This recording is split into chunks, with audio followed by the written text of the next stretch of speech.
ધર્મમાં પવિત્ર મનાતા એવા શ્રાવણ મહિનાની શરૂઆત થઈ ચૂકી છે। ત્યારે વાત કરવામાં આવે તો ગઈકાલે સોમવાર એટલે કે શ્રાવણ મહિનાના પહેલા સોમવારની ઠેર ઠેર ઉજવણી કરવામાં આવી અને આ નિમિત્તે મહાદેવના મંદિરોમાં ભાવિ ભક્તોની બહોળી સંખ્યામાં ભીડ પણ જોવા મળતી હોય છે। તેવામાં ભુજ શહેરમાં આશરે 450 થી 500 વર્ષ પુરાના એવા મહાદેવ મંદિર એટલે કે વૈદ્યનાથ મહાદેવ મંદિરની અમારા કચકેર ટીવી ન્યૂઝની ટીમ દ્વારા મુલાકાત લેવામાં આવી હતી।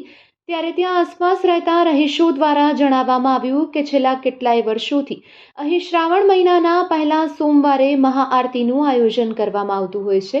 આ ઉપરાંત રહીશો જણાવી રહ્યા છે કે આ સ્વયંભૂ મંદિર છે એટલે કે જાતે જ પ્રગટ થયેલું મંદિર છે। ત્યારે શ્રાવણ માસમાં અહીં આસ્થાનું કેન્દ્ર બની રહેતું હોય છે અને દર સોમવારે ભાવિ ભક્તોની બહોળી સંખ્યામાં ભીડ પણ જોવા મળતી હોય છે। ત્યારે આવો આ અંગે વધુ સાંભળીએ સ્થાનિકોના શબ્દોમાં। મારું નામ અખિલેશ શાંતિલાલ પીઠળ છે। આ વૈદ્યનાથ મહાદેવનું મંદિર છે, ભારતી પરિવારનું છે। અત્યારે આ રસીલા ભાભી છે એ બધું સંભાળે છે, મંદિરનું જે પણ કાંઈ પણ કામકાજ હોય અને અમે થોડી ઘણી મદદ કરીએ છીએ।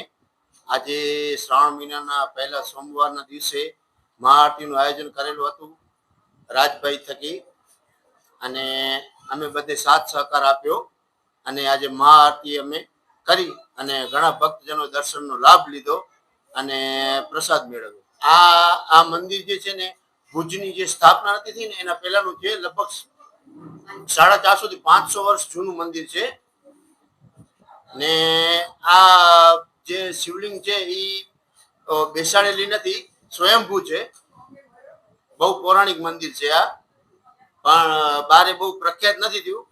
ફરિયાવાળાને જે લોકો જાણે છે એ લોકો બધા બહુ જ માને છે। હજી પણ ફરીઓ મૂકીને જેટલા જણા ગયા છે બધા કાયમી દર્શન કરવા શ્રાવણ મહિનામાં આવે જ છે।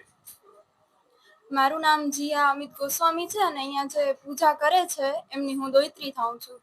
અહીંયા કને કેટલા વર્ષોથી શ્રાવણ મહિનાના પહેલા સોમવાર ઉપર મહાઆરતીનો પ્રોગ્રામ થાય છે અને તે રાજભાઈ તરફથી જ હોય છે ને આ એમના વાઈફ છે શિલ્પાબેન।